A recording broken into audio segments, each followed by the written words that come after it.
Esto que yo de lo que voy a hablar es un tema que forma parte, es un trabajo que forma parte de un proyecto de investigación, como bien se ha comentado, que es un proyecto de investigación internacional que yo lidero y que está compuesto por casi 20 investigadores de diferentes universidades, entre las que está también la UNAM y la Universidad de Querétaro.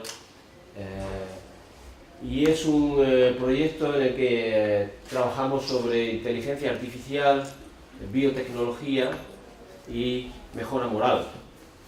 Este proyecto es al mismo tiempo una continuación de otro que tuvimos previamente, también un proyecto subvencionado por el Gobierno de España, para trabajar sobre cuestiones éticas y políticas de la mejora humana. A su vez también participo en un proyecto a nivel europeo, puesto que Europa tiene mucho interés en que se hagan regulaciones jurídicas y éticas sobre algunas tecnologías muy nuevas y que, por ser tan nuevas, apenas cuentan con una legislación y unos códigos éticos que puedan servir en muchos países. Apenas los hay. Las tres nuevas tecnologías que se han elegido para que los filósofos intentemos dar algunas pistas a nivel europeo que sirvan de directrices en esa legislación al respecto y en la búsqueda de códigos éticos al respecto, son la genómica, por un lado, la relación entre máquina y ser humano, y por último, la mejora también, la mejora humana, que se dice en inglés la human enhancement, ¿vale? ¿Qué es eso? Lo primero que voy a hacer es explicaros qué es eso de la mejora humana, que es tan actual y que genera tanto interés. No sé si ya vosotros conocéis algo o suena el término. El término en castellano, enhancement, a veces se ha traducido por mejora, pero también a veces se ha traducido por mejoramiento humano, ¿vale?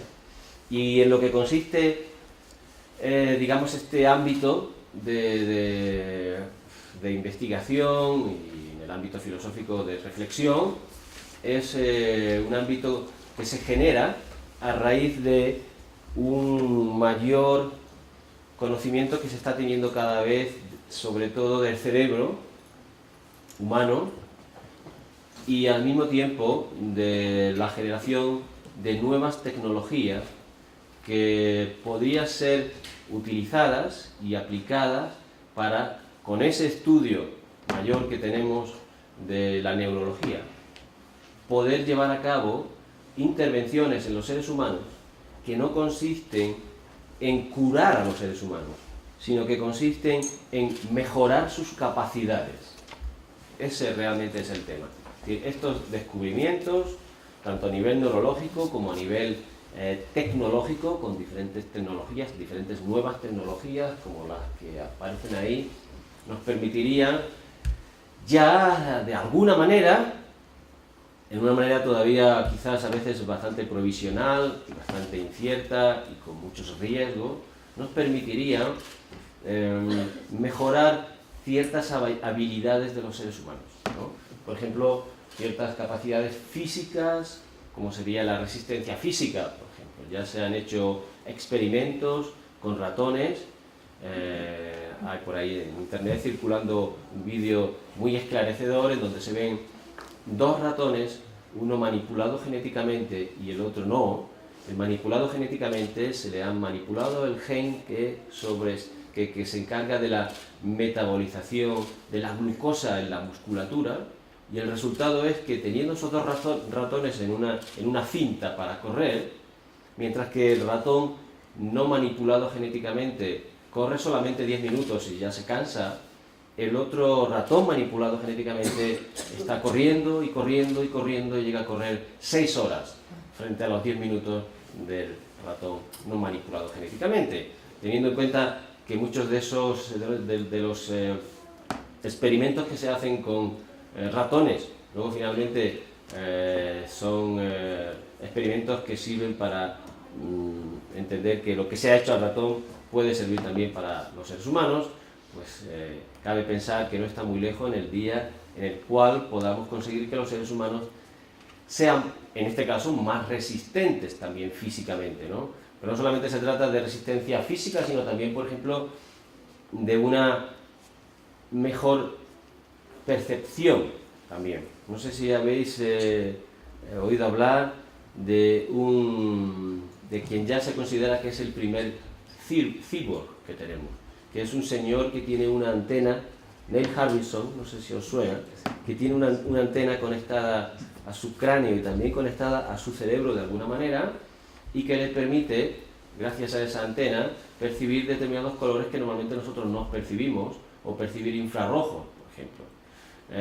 No solamente es capaz de percibir aspectos distintos de la realidad que normalmente un ser humano no percibe, sino que también con esa antena consigue que le lleguen a su cerebro determinadas informaciones o determinados datos sin ningún tipo de cableado. Es decir, puede recibir una llamada telefónica simplemente por esa antena, o incluso recibir datos en su cerebro a través de esa antena, ¿no? Es el primer cyborg porque fue muy polémico, ya que él, cuando pidió la nacionalidad inglesa, él es de madre irlandesa, no, de padre irlandés y de madre española.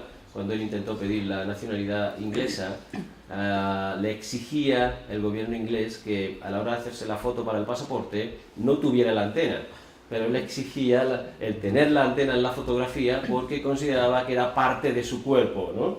Y al final lo consiguió después de un pleito, y aparece con su antena en la foto del pasaporte, y por eso se considera que es el primer cyborg oficial legalmente reconocido. Pero en fin, esos serían simplemente algunos ejemplos. También se podrían ya con las nuevas tecnologías conseguir bastantes mejoras en ciertas habilidades cognitivas como la memoria, la vigilia, la concentración. Para eso se pueden hoy día utilizar nuevos fármacos, el modafinilo, por ejemplo, que está muy de moda en Estados Unidos, no sé si habéis oído hablar de él, que es un fármaco casi milagroso, dicen, porque no tienen efectos secundarios ni adicción, pero que sí te permite tener una capacidad de concentración tremenda, incluso durante mucho tiempo sin dormir, ¿no? Entonces está de moda entre los estudiantes americanos y ciertas profesiones como pilotos y cirujanos, que parece que están abusando, digamos, de alguna manera de este nuevo medicamento que es el modafinilo. También se trataría de cambiar ciertas habilidades o capacidades emocionales, ¿no? Derivados del muy conocido Prozac, por ejemplo, se considera ya que son medicamentos muy útiles para que los individuos pudieran mejorar en el hecho, por ejemplo, de sentirse más seguros de sí mismos, para perder cierta timidez, para también controlar sus emociones, para controlar la agresividad. Y eso no es, en principio, curar a un ser humano, sino, insisto, la idea de esto es hacerlo mejor como ser humano, mejorando sus capacidades. Y lo que también sería un poco más polémico, más controvertido, sería la posibilidad de utilizar estas nuevas tecnologías para hacer que los individuos sean mejores personas. Eso es lo que se conoce como mejora moral. Mejora moral, ¿eh? Ahora me dedicaré un poco más a esto, pero ya hay algunos fármacos que no son nuevos, son simplemente que se han sintetizado determinadas hormonas, por ejemplo, que todos tenemos, unos más y otros menos. La más conocida es la oxitocina. No sé si habéis oído hablar de ella, sobre todo las mujeres quizás más, porque la oxitocina es una hormona, es un neurotransmisor y al mismo tiempo una hormona que generamos de manera natural y que generan también las mujeres cuando van a dar a luz, por ejemplo, entre otras cosas porque también genera o aumenta el instinto maternal. Sabemos, está bastante condicionado el instinto maternal a determinados aspectos biológicos, cuando pueda resultar un poco extraño, pero luego ya veremos. La oxitocina se ha sintetizado y se han hecho experimentos que han permitido ver cómo un individuo que recibe cierta dosis extra de oxitocina de pronto empieza a comportarse de una manera distinta. empieza a ser como más altruista, por ejemplo, o como más empático. De hecho, esta es una de las explicaciones también de científicas y científicas, ahora veremos hasta qué punto, pero una de las explicaciones de por qué las mujeres suelen ser más empáticas y altruistas que los hombres, porque generan más oxitocina. Bien, todo esto ya sé que es muy polémico, pero ahora lo vamos a ir viendo. Pero ya hablan de que existe esa posibilidad, de que con determinados productos, y no solamente productos, sino con otro tipo de tecnologías, unas menos seguras que otras, por ejemplo la manipulación genética, en donde ya se ha localizado que existe un gen responsable de la agresividad, lo que se conoce como el gen guerrero, pudiera de alguna manera manipularse para que la gente que es agresiva de pronto dejara de serla. ¿Vale?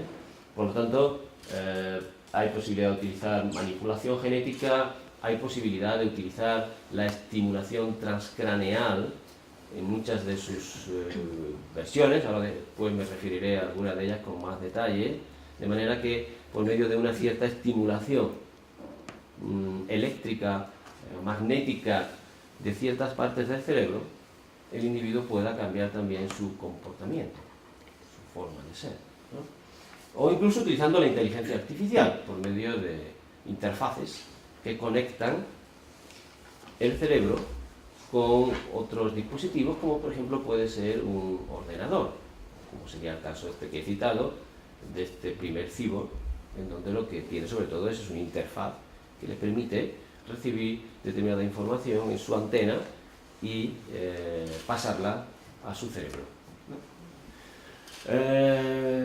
Bien, esto es nuevo, esta posibilidad está ahí, y como veremos, no es ciencia ficción. Sí es verdad que estamos en una fase muy inicial y los métodos todavía no son muy seguros, pero al ritmo que va la ciencia, cabe esperar que dentro de muy poco esto se pueda hacer con ciertas garantías de que no va a haber efectos secundarios no deseados. Entonces eso es una novedad que está ahí, es una nueva realidad, y lo que los filósofos, algunos filósofos nos estamos planteando es que eso hay que pensarlo, que no hay que esperar a que sea realmente una realidad viable porque le queda poco. Entonces que no vayamos, como lo ha pasado mucho a los filósofos, siempre por detrás de la ciencia. Vamos a ver si por una vez vamos un poquito delante y simplemente nos ponemos a pensar. Y pensar es decir, eso se va a poder hacer, pero ¿es correcto? Deberíamos hacerlo. Esa es la cuestión. Pues bien, ese es el tema de la mejora, del enhancement, del human enhancement. Eso es a lo que nos estamos dedicando en nuestro grupo con estos proyectos de investigación que he mencionado. Bien.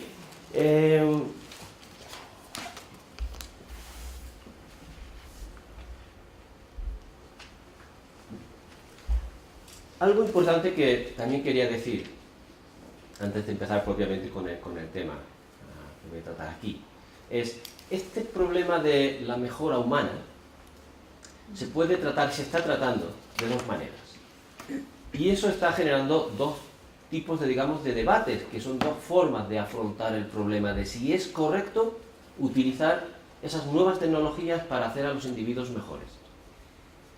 Una es una manera, podríamos decir, desde una perspectiva general, y existe un debate filosófico desde esa perspectiva general, que yo también añado es una perspectiva muy maniquea, que es un debate sobre si debemos o no debemos cambiar a los seres humanos. Pero de una manera muy, podríamos decir también muy simplista, como si de pronto de la noche a la mañana pudiéramos cambiar y cambiar todo de una vez.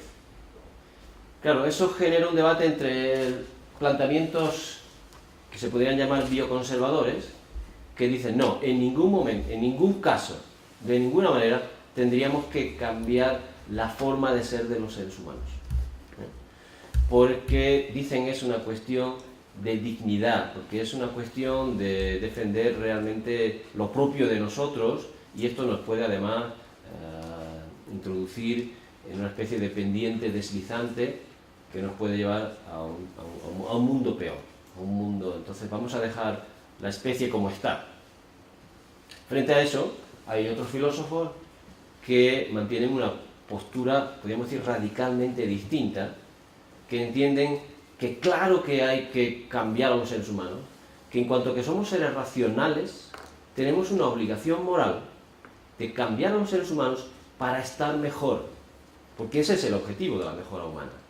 Y eso es lo que diferencia a la mejora humana de otro tipo de planteamientos que puede recordar todo esto, que están más cerca de lo que se conoce como eugenesia, en donde aquí de lo que se trata es de mejorar para que todos estemos mejor, ese es el objetivo.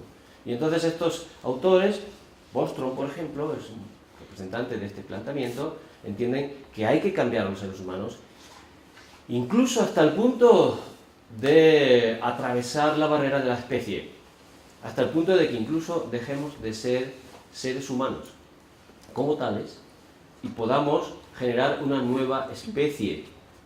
Esto es lo que se conoce como el transhumanismo, seguramente habéis oído hablar de él, ¿no? Y entonces empezar a plantearnos la idea de lo que ellos llaman a veces el Homo excelsior, esa otra especie distinta. Vale. Ese, ya digo, es un debate entre transhumanismo sí o no, que podéis encontrar en los filósofos actuales. Pero mi grupo considera que no es la manera más adecuada de tratar el tema de la mejora humana. Que tenemos que esto no ser tan simplistas ni tan maniqueos de o está bien o está mal. Creemos que hay que hacer un estudio más realista de qué es lo que realmente se puede modificar en el ser humano y teniendo siempre presente que las modificaciones pueden ser muy distintas dependiendo de qué tecnología utilicemos y de qué tipo de facultades mejoremos. Que quizás no es lo mismo plantearnos el hecho de ser más hábiles físicamente o el hecho de, por ejemplo, ser mejor a la hora de, no sé, de aprender idiomas, donde mucha gente, como se han hecho encuestas ya, estaría de acuerdo. Sí, que me mejoren. Yo para aprender idiomas que me mejoren. Ahora, si me van a mejorar para ser una mejor persona, no, que me quede como estoy, porque yo ya sería otra cosa y eso al final no es lo que quiero. Pero para mejorar en eso, o llevarme mejor con las matemáticas que se me dan muy mal, si me pueden dar una pastilla o algo, yo encantado me la doy, ¿no? Entonces, cada tipo de mejora física o moral o emocional tiene sus peculiaridades y no es una buena forma de pensar este tema, pensarlo en términos excesivamente generales, sino pensarlo de una manera más particular. Esa, digamos, es nuestra metodología, intentar un análisis más realista y neutral. Pretendemos no mantener ninguna posición ya de partida a favor del cambio o en contra del cambio, como mantienen los transhumanistas y los bioconservadores. Un análisis más realista y neutral de formas de mejora y de ámbitos de aplicación particulares y pensarlos solo en esos ámbitos y en esos tipos de mejora, ¿vale? Por eso, el caso que yo ahora en el que estoy trabajando es también un caso muy limitado, que es el de preguntarnos si tenemos razones, sobre todo éticas, para poder aplicar estas nuevas biotecnologías o cibertecnologías, que también pueden ser útiles al respecto, para conseguir concretamente rehabilitar a delincuentes, para rehabilitar a delincuentes, psicópatas en particular, como ahora veremos, ¿vale? Bien, ese es por lo tanto la metodología y es el ámbito en el que estamos trabajando.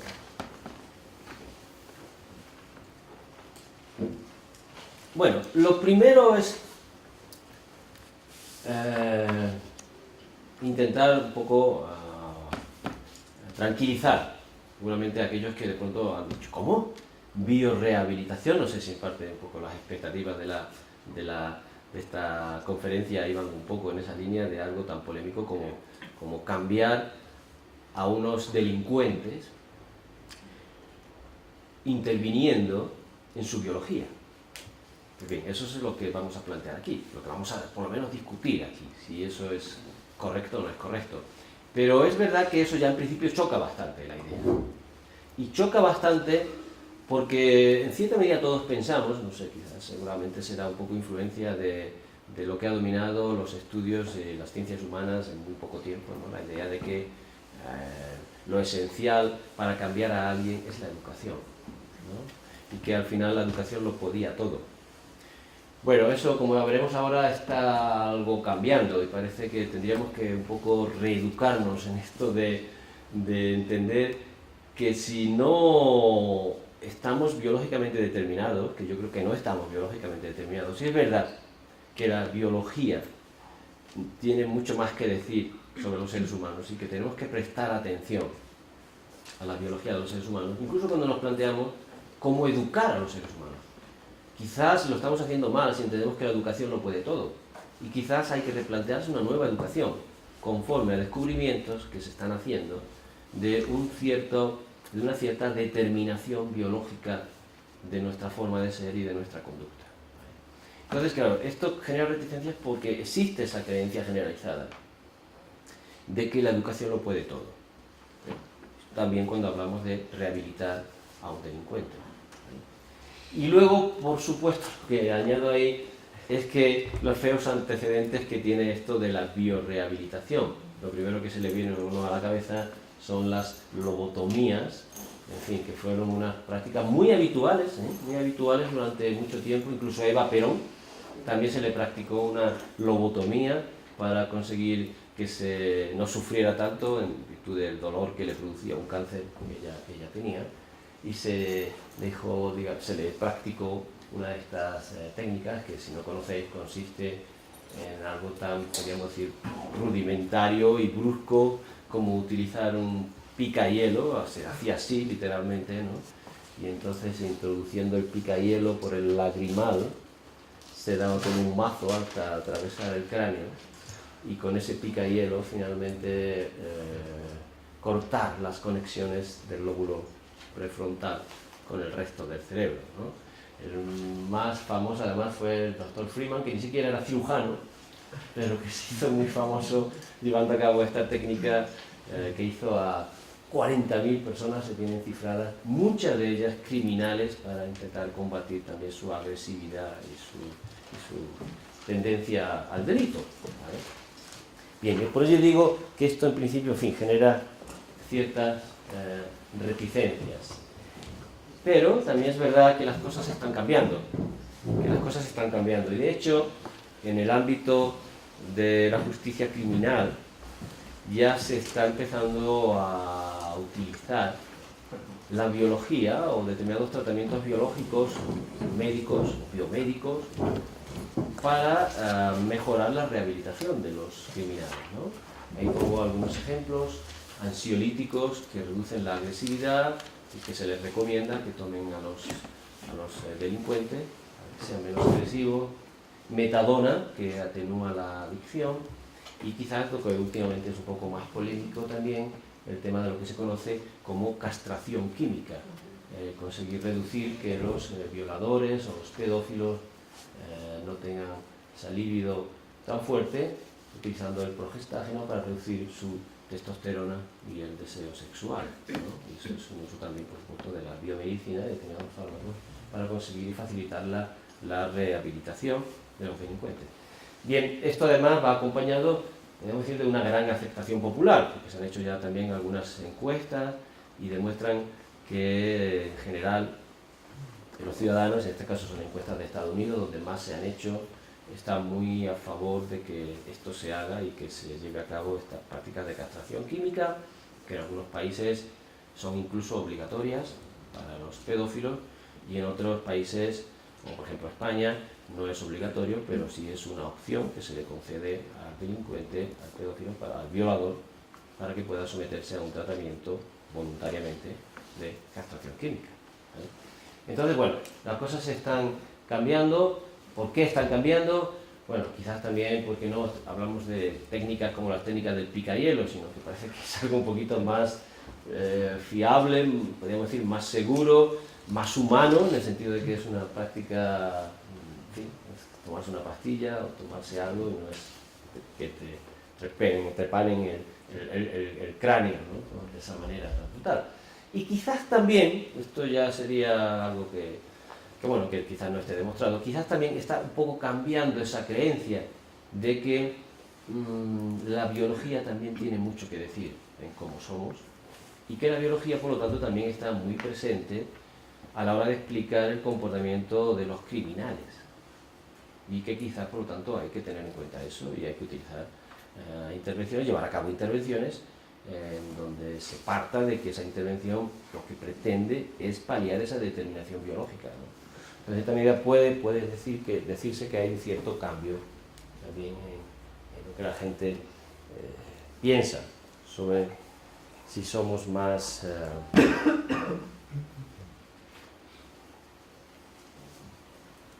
cultura que biología. Bien, entonces el objetivo es plantearse si es ético biorehabilitar concretamente a psicópatas. Ese es el objetivo. Para eso voy a desarrollar lo siguiente. ¿Cuánto tiempo podría dedicarle a esto? ¿Hasta qué tiempo tenemos finalmente? ¿Hasta las 2, por ejemplo? ¿Vale? Pues bueno, entonces 3/4 de hora, por ejemplo, 1 hora, y luego ya charlamos, que yo creo que quizás es lo más interesante. Bien, entonces, una primera pregunta es, ¿realmente eso se puede hacer? ¿Se puede biorehabilitar a los psicópatas?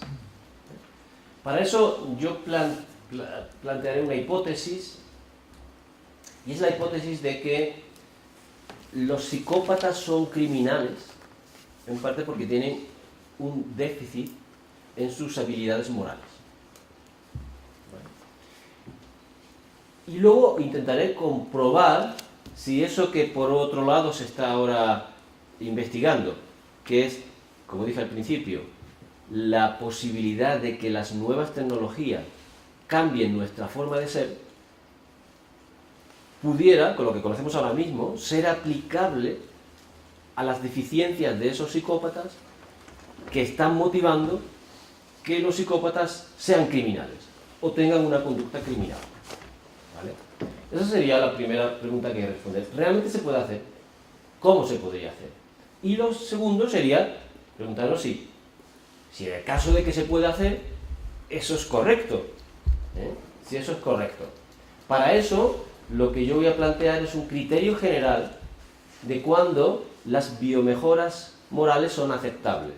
No solo para psicópatas, sino en general. ¿Está bien cambiar a un ser humano para hacerlo, por ejemplo, más empático? ¿Hay algún criterio que nos pueda decir sí o no para la empatía o para cualquier otro tipo de cambio que repercuta en la moralidad de los individuos? Y cuando determine ese criterio de aceptabilidad ética de las biomejoras morales, intentaré aplicarlo a la posible biorehabilitación de psicópatas. Si realmente cumple ese requisito, en el caso concreto de los psicópatas. Y por último, si hay tiempo, una pregunta también interesante, que es, si eso se pudiera hacer, si pudiéramos rehabilitar a los psicópatas, ¿sería un requisito ineludible el que los psicópatas delincuentes accedieran? ¿O es algo que podría éticamente hacerse de manera obligatoria? Esto es lo más polémico también al final. Pero ya veremos que también hay ciertos argumentos para que la respuesta no sea tan evidente ni tan clara. ¿Vale? Bien, pues venga. Es evidente que en los psicópatas hay una tendencia, podríamos llamarlo así de principio, a la criminalidad.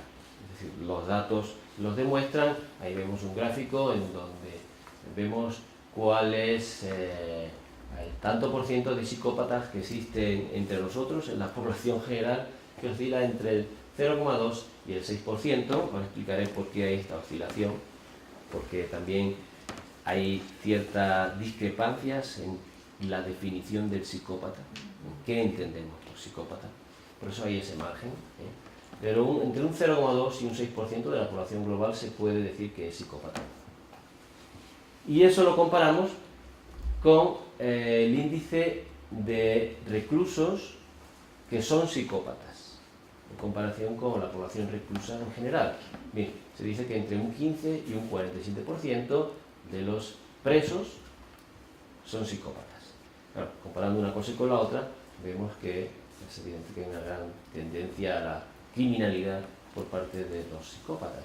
Y al mismo tiempo son delincuentes con unas altas tasas de reincidencia, que puede ser entre 3 o 4 veces mayor que la de los otros reclusos, que no reinciden tanto como reinciden los psicópatas, lo cual también puede ir un poco en la línea de mantener que esa conducta de los psicópatas, esa criminalidad de los psicópatas, tiene un carácter en cierta medida también biológico que dificulta que se pueda trabajar con ellos para que dejen de ser delincuentes. Porque las cifras demuestran que reinciden bastante, incluso en los delitos violentos, en donde es 4 veces mayor la reincidencia que en el caso de los reclusos que no son psicópatas. Vale. ¿De dónde viene la criminalidad de los psicópatas?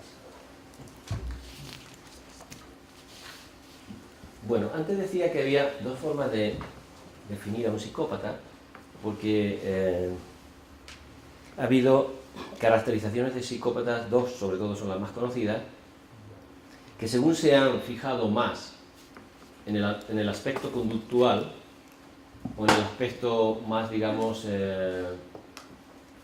volitivo o podríamos decir sentimental de los individuos, ha dado lugar a estas dos formas de definir a los psicópatas. Hay una que entiende que los psicópatas tienen un trastorno que se llama trastorno de personalidad antisocial, y lo definen a los psicópatas en virtud esencialmente de qué es lo que hacen, y lo que hacen es esa tendencia a desobedecer las leyes, a manipular a los demás, a despreciar incluso a los demás, etcétera, etcétera. Y luego hay otra definición que hoy día es la más aceptada, que es la de Gea, en donde se han tenido en cuenta aspectos conductuales de los individuos, pero también aspectos propios de su personalidad, digámoslo así. Y también todo eso se ha complementado con estudios también de neuroimágenes que han ido dando la razón a esta definición. Esa es la de Richard Gere, y es la que yo sobre todo me voy a basar para mantener que según esta caracterización de los psicópatas hay unos aspectos sobre todo de personalidad que están muy relacionados con nuestro comportamiento moral, que en ellos esto se hace de manera deficitaria y que son la causa de que los individuos psicópatas tengan una conducta antisocial y la mayoría de las veces criminal o delictiva, ¿vale?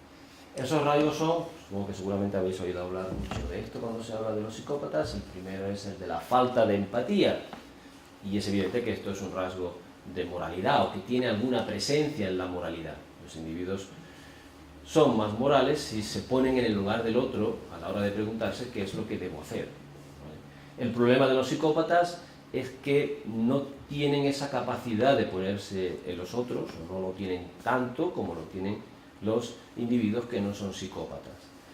Hay explicaciones diferentes de por qué los psicópatas no son empáticos o que evidencian esa falta de empatía en los psicópatas.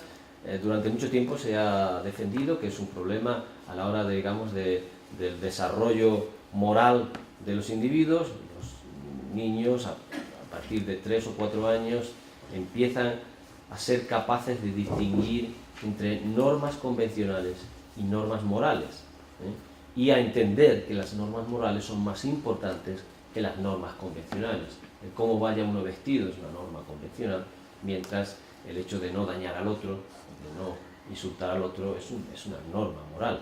Pues bien, los niños poco a poco van entendiendo y van diferenciando, y saben que las morales son más importantes porque está en juego el sufrimiento del otro, y son capaces de entender ese sufrimiento, ¿vale?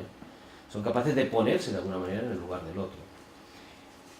Algunos estudios más recientes dicen que eso no es exactamente así, que los psicópatas, que además tienen una imagen de ser personas muy inteligentes, son también personas que son capaces de diferenciar lo que es una norma convencional de una norma moral.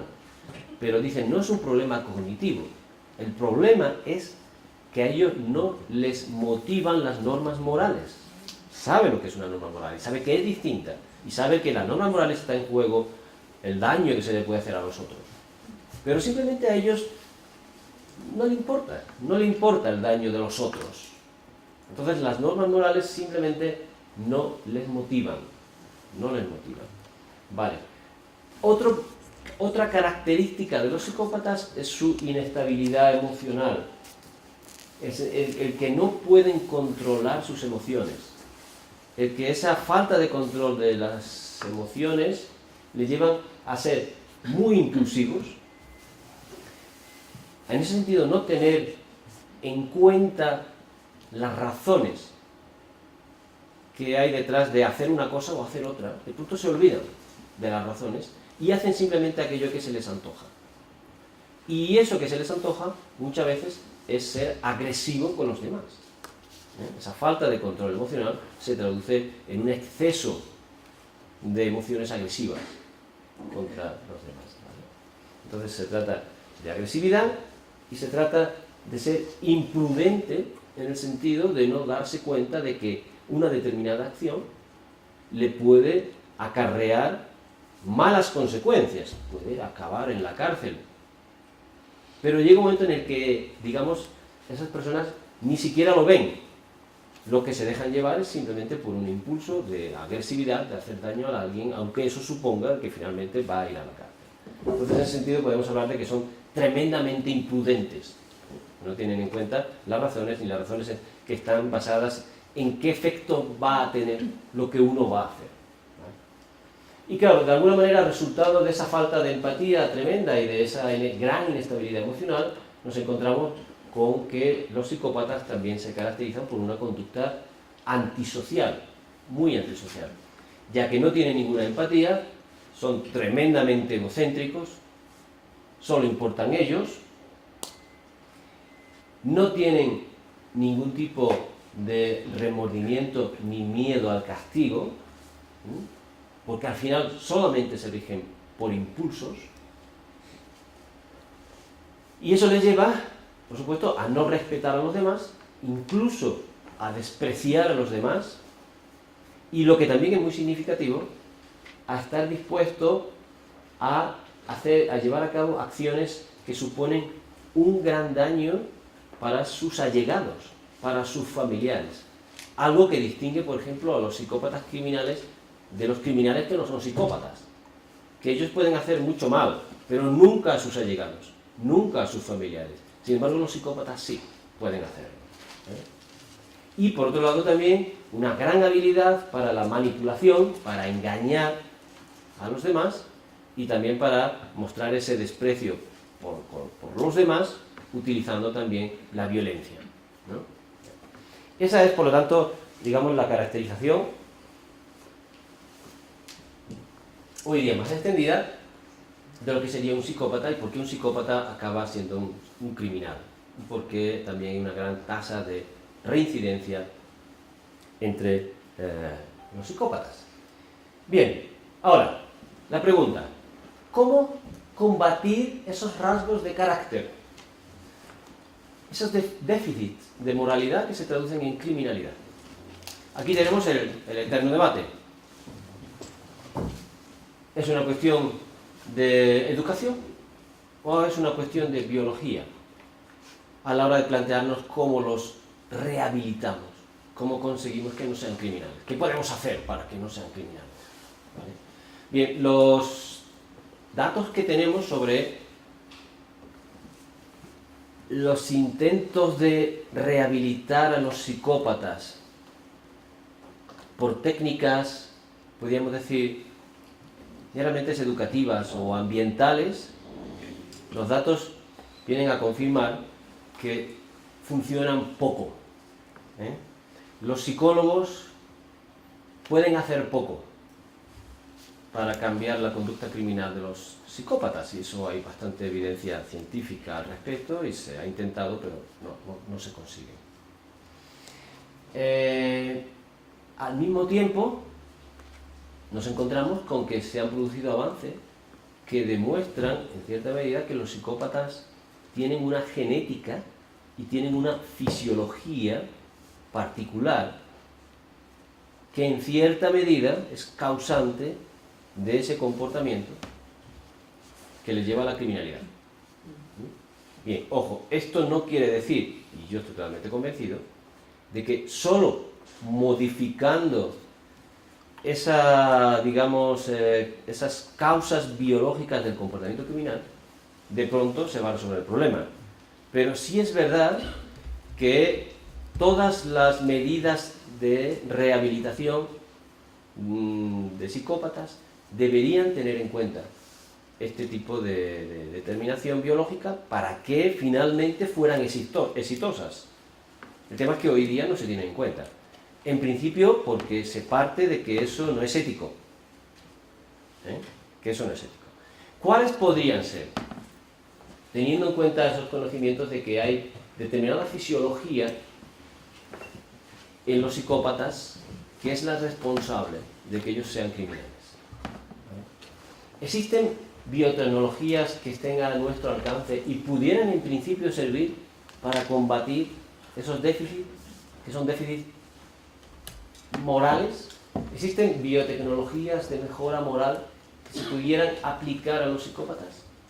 Bueno, ya sabemos que algunas sí se podrían en principio, y digo en principio, aplicar. Ahora vemos que todo esto no es tan fácil, pero, por ejemplo, sabemos que podríamos utilizar un tratamiento con oxitocina o con lo que yo he dicho, un derivado del Prozac, con la serotonina, porque se ha comprobado en concreto que en los psicópatas hay un problema en su sistema serotonérgico, porque en su cerebro se produce un exceso de serotonina, que es un neurotransmisor. Y eso puede dar lugar a agresividad, por un lado,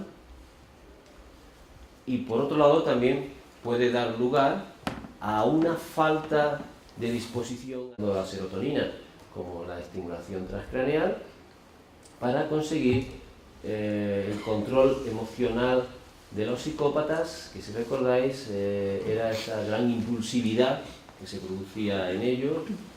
Eso es lo que llamamos la falta de prudencia, el no ser capaz de atenerse, digamos, a las razones y al final hacer simplemente lo que se le ocurre, porque existe esa influencia de una emotividad muy fuerte, ¿no? Los psicópatas se han descubierto tienen esa falta de prudencia por básicamente dos razones. Primero, porque no tienen la emoción del miedo, o no la tienen suficientemente desarrollada, digamos, la emoción del miedo. Eso, no temen el castigo. Y por otro lado, también, porque ellos, cuando toman decisiones, se dejan llevar por una parte del cerebro, que es el área ventral, que tiene que ver sobre todo con las decisiones rápidas, con las decisiones a corto plazo, en donde tienes que elegir entre dos cosas. Y además decisiones que tienen que ver con los deseos. Mientras que lo que no tienen desarrollados, o al menos no funciona apenas, comparándolo con el cerebro de una persona que no es psicópata, es la parte frontal, del lóbulo frontal, que tiene más que ver con decisiones ejecutivas y decisiones a largo plazo. Decisiones en donde uno tiene que ver qué puede pasar después si uno hace algo. ¿Vale? Eso no está bien ejercitado, se le hace un escáner al cerebro y se ve que esa parte no funciona en el psicópata, cuando normalmente sí funciona mejor, funciona más, en el caso de los que no son psicópatas. Entonces, claro, las técnicas de estimulación transcraneal podrían servir para conseguir un cierto equilibrio entre esas dos partes, o al menos que el psicópata pueda utilizar mejor la parte del cerebro frontal que se encarga de las decisiones a largo plazo, y en ese sentido no dejarse llevar, como suele ocurrir en el caso de los psicópatas, por el beneficio a corto plazo, por la tentación, digámoslo así, el conseguir algo. No es capaz de retrasar la gratificación, que es lo que normalmente una persona hace cuando se resiste a una adicción. El cuerpo le pide conseguir algo, pero él hace una deliberación, hace un cálculo, de decir, bueno, claro, pues yo me privo de esto, pero yo sé que luego finalmente voy a ser más feliz si no caigo en la tentación, porque voy a conseguir algo que es más acorde con lo que yo quiero, o con lo que yo considero que está bien, o con lo que sea. Los psicópatas no tienen facilidad para hacer este tipo de deliberación en donde se retrasa la gratificación. Entonces lo que hacen es ir a lo inmediato y olvidarse de todo lo demás. Incluso de olvidarse que eso le puede llevar a la cárcel. ¿Vale? Entonces eso se podría corregir por medio de la estimulación transcranial. Bien, una vez dicho eso, también hay que añadir que, bueno, todo esto está en su fase inicial y todo esto tendría que ser muy desarrollado, primero porque estas técnicas tampoco se conocen muy al detalle, llevan muy poco tiempo utilizándolas en el ámbito sobre todo de la medicina. No hablemos ya de lo que supondrían cambios en la genética, eso todavía no habla nadie como una posibilidad, pero algún día podría también llevarse a cabo cambios en los genes de estos individuos, pero ahora mismo eso no se considera, se consideran otro tipo de técnicas más accesibles, más seguras, aun cuando, repito, no son totalmente seguras, y además lo muy importante son intervenciones relativas al contexto y a la persona. Relativas al contexto y a la persona. No siempre una determinada intervención consigue el mismo efecto. El efecto deseado. Por ejemplo, yo he dicho, la oxitocina serviría para que los individuos fueran más empáticos.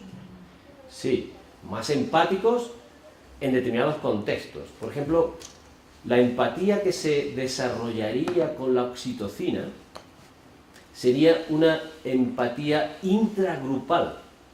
Tú serías muy generoso, muy abierto con aquellos que forman parte de tu grupo. Pero lo que conseguiríamos al mismo tiempo es ser muy agresivos también con los que no son de tu grupo. Incluso podrían generarse, se han demostrado también, conductas muy xenófobas, gracias a la oxitocina. Por eso también todo esto deberíamos, antes de poder llevarlo a cabo, tener alguna manera de poder modular o graduar el tratamiento para que no consigamos el efecto contrario. A ver si no vamos a pasar con la empatía, que vamos a conseguir ese individuo que sí quieran muchos a los suyos, pero odien muchísimo a los que no son de su grupo, de su nación, de los que están cerca de él, de su raza. En ese sentido, claro que hay un peligro muy fuerte con todo esto. Por lo tanto, lo que yo voy a decir a partir de ahora, que es la parte, digamos, evaluativa, es también algo condicional. Y voy a ir ya un poquito más rápido para que podamos luego debatirlo. Ya digo, lo que voy a decir a continuación es condicional. Lo que voy a decir condicional es, ¿estaría bien hacer esto siempre y cuando fuera seguro y efectivo? Siempre y cuando llegáramos realmente a poder controlar esos efectos adversos no deseados que he mencionado que pueden darse. La primera pregunta es, ¿cómo evaluar éticamente una mejora moral de los individuos? ¿Existe algún criterio general, no ya en el caso de los psicópatas, que lo vamos a ver después, sino existe algún criterio general? Bueno, aquí un ético sí puede decir mucho, porque se trata sobre todo de saber qué es la ética para entender hasta qué punto podríamos realmente conseguir un avance en la moralidad de los individuos. Porque primero lo que tenemos que aclararnos es qué es la moralidad. Ser mejores moralmente, ¿qué significa? No todo el mundo está de acuerdo en que para ser mejores moralmente tenemos que ser más empáticos. Algunos incluso dicen que la empatía, siguiendo un poco a Kant, es algo que deberíamos dejar a un lado. Dejemos a un lado las emociones, dejamos los sentimientos, aunque sean sentimientos de generosidad hacia los demás. y dejémonos llevar solo por la razón. Pero claro, hay todo un gran debate sobre qué es mejorarse moralmente. Pero aún así yo creo que sí podríamos encontrar algo que pudiera ser consensuado por éticos de diferentes tradiciones o de diferentes teorías. Sería lo que yo llamo el principio de intervención abierta, y que consistiría en tener claro que cuando mejoramos a un ser humano moralmente, lo que no podemos hacer, lo que no podemos pretender en ningún caso, es mejorar directamente sus valores o su conducta. Es decir, no se trata de que los individuos de pronto se comporten bien y que de pronto sean buena gente. Porque si hacemos eso, lo que estamos consiguiendo no es que el individuo sea mejor moralmente, porque lo que estamos haciendo es anular la moralidad. No nos estamos dando cuenta qué es ser moral. Ser moral no es que tú hagas el bien. Ser moral es que tú hayas elegido hacer el bien. Y que además, eso de hacer el bien se plasme en acciones muy distintas según el contexto. Una persona que es un buen agente moral sabe cuándo tiene que hacer una cosa y cuándo no. Si de pronto decimos, vamos a quitar a la gente la agresividad, por ejemplo, ya nadie va a ser agresivo. Estamos equivocándonos, porque la moralidad no es eso. La moralidad requerirá que en determinadas situaciones uno tenga que ser agresivo. Harris, que es un estudioso de todos estos temas, dice, imagínate que de pronto vas en un avión y hay un terrorista. Y tú dices, ¿qué hago? ¿Qué es lo que tengo que hacer? ¿Cuál es mi obligación? Si estuvieras de alguna manera drogado para no ser agresivo y todos estuvieran drogados para no ser agresivos, seguramente el terrorista haría lo que le dé la gana. Seguramente en ese caso en concreto, en particular, uno tiene que ser lo poco agresivo que pueda, o todo lo agresivo que pueda. Tiene que hacerlo en ese momento. Y la moralidad es saber cuándo sí y cuándo no. Bueno, no se trata de ser empático o no ser empático, no se trata de no ser agresivo, se trata de deliberar bien y no olvidarlo sobre todo. Se trata de que uno decida, no de que alguien decida por ti. Si alguien te hace algún tratamiento para que tú seas de una manera distinta y esa forma distinta de comportarte viene condicionada por tu biología, que ya te han cambiado, tú no eres el autor de la acción. Nos convertiríamos de pronto en robots morales. Pero eso es una contradicción en los términos. Un robot no puede ser moral. No puede ser moral. Entonces, si algo se puede mejorar en los seres humanos desde esta perspectiva de que la moral es algo más complejo, tienen que ser las habilidades cognitivas y deliberativas que nos permiten saber cómo yo en cierto momento tengo que comportarme, incluso cómo yo tengo que sentir en cada momento. Por lo tanto, esencialmente se trata de eso, de hacernos buenos agentes morales que no olvidemos, tenemos que seguir siendo libres y decidiendo nosotros. Claro, la mejora moral, esto es un tema también muy interesante, siguiendo esta pauta, va a dejar siempre espacio para que nos equivoquemos y hagamos lo que no debamos. Pero es que si no dejamos espacio para eso, no va a haber progreso moral. Lo que vamos a hacer es anular la moralidad. Entonces tiene que haber espacio para que nos equivoquemos. Ahora bien, lo que se trata es de conseguir que ese espacio sea el menor posible. Que nosotros podamos ser consecuentes con lo que queremos hacer y que no tengamos impedimentos a la hora de decir, esto es lo que yo, Francisco Lara, quiero hacer. Y es mi decisión. Pero también es verdad que esa decisión que yo tenga puede tener obstáculos dentro de mí. Ahí es donde la mejora moral puede hacer algo. Puede intentar evitar esos obstáculos que te permiten ser libre moralmente. Pero tenemos que tener muy claro a partir de cuándo una mejora moral te hace menos libre. Se trata de buscar ese umbral. De buscar ese umbral.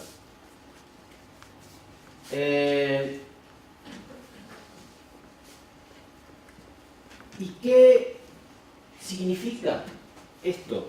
Esta forma de entender qué mejoras morales son aceptables y cuáles no. En esto que nos planteamos aquí, sobre los psicópatas. ¿Serían abiertas en este sentido, favorecedoras de libertad? Las biomejoras morales que hemos planteado que se le podrían aplicar a los psicópatas en virtud de los conocimientos científicos que tenemos hasta ahora. Bueno, en prudencia, ¿haría más libre a los psicópatas el hecho de que los psicópatas, por ejemplo, pudieran ser más miedosos en algún momento? Tener, por ejemplo, miedo al castigo. ¿Podríamos mejorar en libertad a los psicópatas si consiguiéramos que ellos, como los adictos, no se arrastraran, no se dejaran arrastrar por la tentación de agarrar lo inmediato, la gratificación inmediata? En cierta medida le haríamos más libre, obviamente. La prudencia es un elemento esencial en la moralidad. La prudencia consiste en que tú puedes hacer aquello que tú crees que debes hacer. Sin embargo, el psicópata no tiene la suficiente fuerza de voluntad para hacer eso, como no la tiene el adicto. ¿Vale? Entonces, bueno, en ese sentido, la conclusión sería que si consiguiéramos técnicas seguras y eficientes de avanzar en la prudencia de los psicópatas, esto sería algo que les haría mejores agentes morales, le harían más autónomos, más libres. Y tampoco supondría una pérdida clara de su identidad, que eso es un elemento también importante. La identidad. Porque al fin y al cabo, ser prudente es hacer lo que uno entiende que tiene mejores razones para hacer. Y eso es lo que el psicópata no puede hacer. Ahora bien, las otras dos capacidades en las que se podría modificar, ¿cuáles serían? Hemos dicho, la empatía, conseguir que fueran más empáticos, y evitar su agresividad. ¿Supondría esas intervenciones, en el caso de los psicópatas, un atentado a su libertad? Claro, en principio sí podría, porque imaginaos que esto supone que de pronto una persona que, como decíamos, es muy agarrada, es muy egocéntrica, y de pronto se hace muy generoso, pues ha cambiado su forma de ser, ya es otro individuo distinto. A una persona que tiene un carácter agresivo, le modificamos su carácter y de pronto se hace una persona pacífica. Entonces ya es otra persona. En cierta medida hay un riesgo aquí, claro que sí, en que podamos manipular a los individuos para que sean de una determinada manera que no es acorde a cómo son ellos. Lo que habría también, por lo tanto, que determinar es un cierto umbral, porque sí es verdad que esto de el incremento de la empatía y la reducción de la agresividad también tiene un aspecto positivo, obviamente. La empatía es muy importante incluso para desarrollar nuestra identidad, porque una pregunta importante también desde el punto de vista filosófico es ¿qué es la identidad personal? Es decir, ¿es algo que ya tenemos nosotros de manera esencial? Parece que no. Parece que la identidad es algo que vamos creando nosotros conforme vamos teniendo experiencia en la vida y vamos modificando también nuestra forma de ser. Entonces, en ese sentido, la identidad es algo que se construye. La empatía es muy importante para construir la identidad, porque la empatía, aparte de hacerte generoso y altruista, también te permite ponerte en el lugar de los otros y entender cómo los otros te ven a ti. Y eso es un elemento importante para uno decir, bueno, yo quiero ser de esta manera. Hombre, normalmente no siempre importa cómo los demás te ven, pero es un elemento también importante para decir, yo realmente quiero ser de esta otra manera porque la gente me ve y me ve y me juzga mal y entiende que yo no soy así. Entonces es importante para crear y buscar la identidad de uno, ser empático, ponerse en el lugar del otro, ponerse en los zapatos del otro y ver cómo el otro te ve a ti, ¿vale? En ese sentido, es muy importante para el tema de la comprensión de la identidad. Y luego es también muy importante el tema, por supuesto, de no ser agresivos. De no ser agresivos en cierto grado, porque la agresividad, como hemos dicho, es una forma también de exceso en los sentimientos, de exceso en esa actitud impulsiva, ¿no? Y para poder uno hacerse a sí mismo, tiene en cierta medida que tener un ideal de lo que uno cree que es mejor para uno y tener una vía, un camino, un proyecto. Pero si uno es impulsivo, uno se va a desviar constantemente del proyecto, ¿no? Entonces, bueno, en ese sentido es una cuestión de grado. Depende en qué medida podemos empezar a decir que estas intervenciones, más que garantizar la libertad de los individuos, lo que hacen es anular la libertad de los individuos, ¿vale? Ahora, en el caso concreto de los psicópatas, ¿qué se puede decir? Hombre, en el caso concreto de los psicópatas se puede decir que los psicópatas tienen un serio problema, y es que ellos tienen un terrible déficit en determinadas habilidades que los individuos, todos los que no somos psicópatas, tenemos en cierta medida, unos más y otros menos. Pero ellos no llegan, no se acercan ni siquiera al grado mínimo que la mayoría de las personas no psicópatas, son normales, tienen de empatía, de control de las emociones, de la agresividad, etcétera, etcétera. Entonces, si eso es así, podemos ver que este tipo, al menos desde el punto de vista ético, este tipo de intervenciones podrían estar justificadas siempre y cuando lo que consigamos es que el psicópata se le pueda garantizar un mínimo de libertad que le permita, entre otras cosas, someterse a un proceso de rehabilitación educativa que es nada exitosa ahora mismo, precisamente porque el individuo no es libre moralmente. Es decir, en esto, como he dicho antes, en esto de la moralidad hay como dos niveles.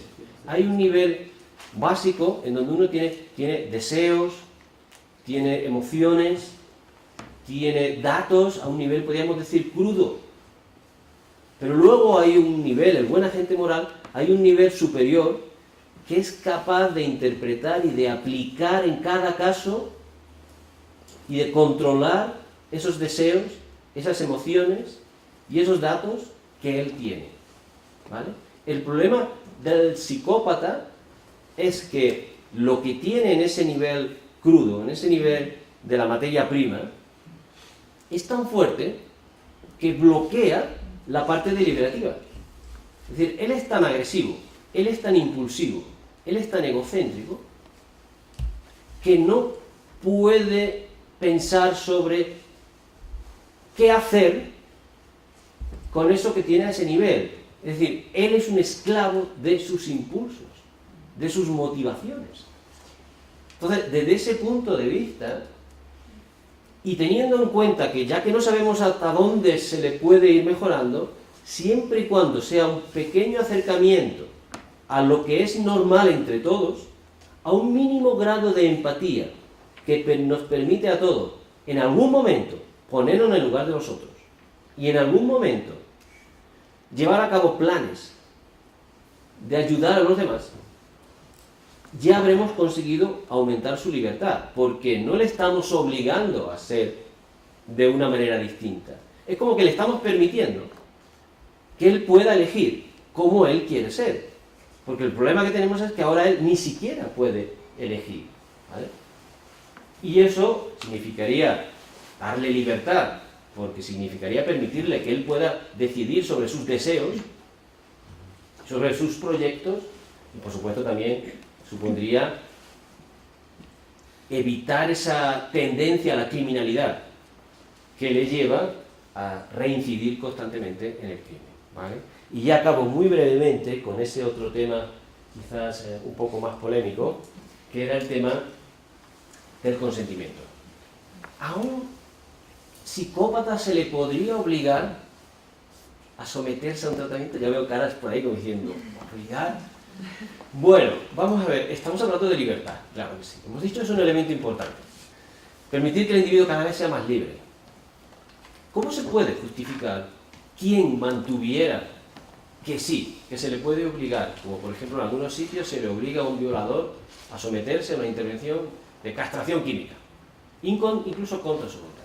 ¿Cómo podría de alguna manera justificarse que eso se hiciera sin su consentimiento cuando hablamos de que lo importante es que el individuo participe y que el individuo sea libre? Bueno, lo primero que surge aquí es un tema interesante, pero claro, porque estamos hablando no de psicópatas que no llevan una conducta criminal, sino que estamos hablando de psicópatas que son criminales y que tienen una probabilidad muy alta de que vuelvan a reincidir. En ese caso estaría justificado. Podríamos obligarle a eso. Claro, cuando uno se pone a pensar y habla de justicia criminal, lo primero que surge, así como algo análogo, es el tema de la encarcelación. No pensemos en psicópatas, pero hay criminales en los que, digamos, cometen un delito y por haber cometido el delito se le lleva a la cárcel. Obviamente el criminal no quiere ir a la cárcel. Se le obliga a ir a la cárcel. La encarcelación. Y esto se justifica de planteamientos consecuencialistas y deontologistas. Consecuencialistas en el sentido de que la sociedad va a estar mejor porque vamos a rehabilitar a ese delincuente y al final va a ser provechoso para la sociedad, pero para eso hay que encarcelarlo en contra de su voluntad, porque es lo mejor para la sociedad y para él también, y para él. Pero incluso los deontologistas también tienen esquemas similares de justificación de que una forma de autodefensa de la sociedad es obligar a los individuos a que hagan algo que en principio no se les debe obligar a hacer. Pero es algo así como cuando se le obliga a alguien a vacunarse, por ejemplo, o cuando se le somete a una cuarentena. Los individuos son libres, dicen los deontologistas, pero hasta cierto punto. Cuando su libertad pone seriamente en peligro a la sociedad, está justificado restringir su libertad. Y así se justifica también la encarcelación. Entonces, claro, si eso puede estar justificado éticamente, ¿qué diferencia? Esa es la pregunta, ¿no? ¿Qué diferencia hay entre encarcelar, esto que es lo más polémico seguramente, entre encarcelar a alguien y no encarcelarlo? Por ejemplo, suponiendo que la intervención biotecnológica fuera exitosa, o encarcelarlo menos, hasta el punto de que la intervención biotecnológica, como hemos dicho aquí, seguramente requerirá la participación de ese individuo, porque de la noche a la mañana no se va a hacer un individuo que sea un santo moral, sino que se le preparará para que él elija.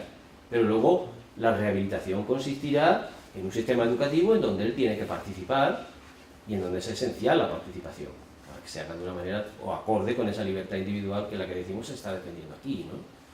Entonces, claro, imaginaros que se puede dar esas opciones, o bien encarcelarlo, o bien una encarcelación mínima, sometida al mismo tiempo a un tratamiento de una intervención biotecnológica como la que aquí se está manteniendo, ¿vale? Entonces la cuestión es si podemos obligar a alguien a ir a la cárcel contra su voluntad. Podemos igualmente obligar a alguien a que se someta a una intervención biotecnológica. Claro, uno al principio, eso ya es diferente, pero la cuestión es ¿por qué es diferente? Claro, una encarcelación le priva, hay un daño para ese individuo porque no tiene libertad para moverse. Eso es obvio. En el otro también hay un daño. El daño de que se interviene en su cuerpo, digamos, sin su consentimiento. Pero bueno, cuando te ponen una vacuna a la fuerza, también intervienen en tu cuerpo sin consentimiento. Y a lo mejor el tratamiento puede ser más o menos doloroso, no lo sé, dependiendo de la biotecnología que utilizáramos. Parece que el daño no es una cuestión de que te pongan una inyección o no. O te pongan de pronto un dispositivo aquí en la cabeza para que sea. La cuestión es que estás dañando la integridad más que física, mental. Y usted es que ese individuo no quiere que le toquen su cuerpo. Entonces, bueno, habría que ver hasta qué punto eso es algo tan fuerte que impida que, por el bien de todos, y lo más importante aquí, por el bien de él, se le pueda aplicar ese tipo de intervención. Y aquí es donde está la polémica. Entraríamos también en un tema muy interesante en el ámbito también de la filosofía política. La posibilidad de hacer algo contra la voluntad de una persona desde un planteamiento esencialmente paternalista, que es lo que hacemos en gran medida con nuestros jóvenes, por ejemplo, con nuestros niños, cuando se les obliga a ir a la escuela aunque no quieran, porque se entiende que eso es lo mejor y entonces decide el tutor por él, porque en cierta medida se entiende que hay un consentimiento hipotético. El niño no quiere ir a la escuela, pero algún día cuando entienda se dará cuenta de que eso era por su bien.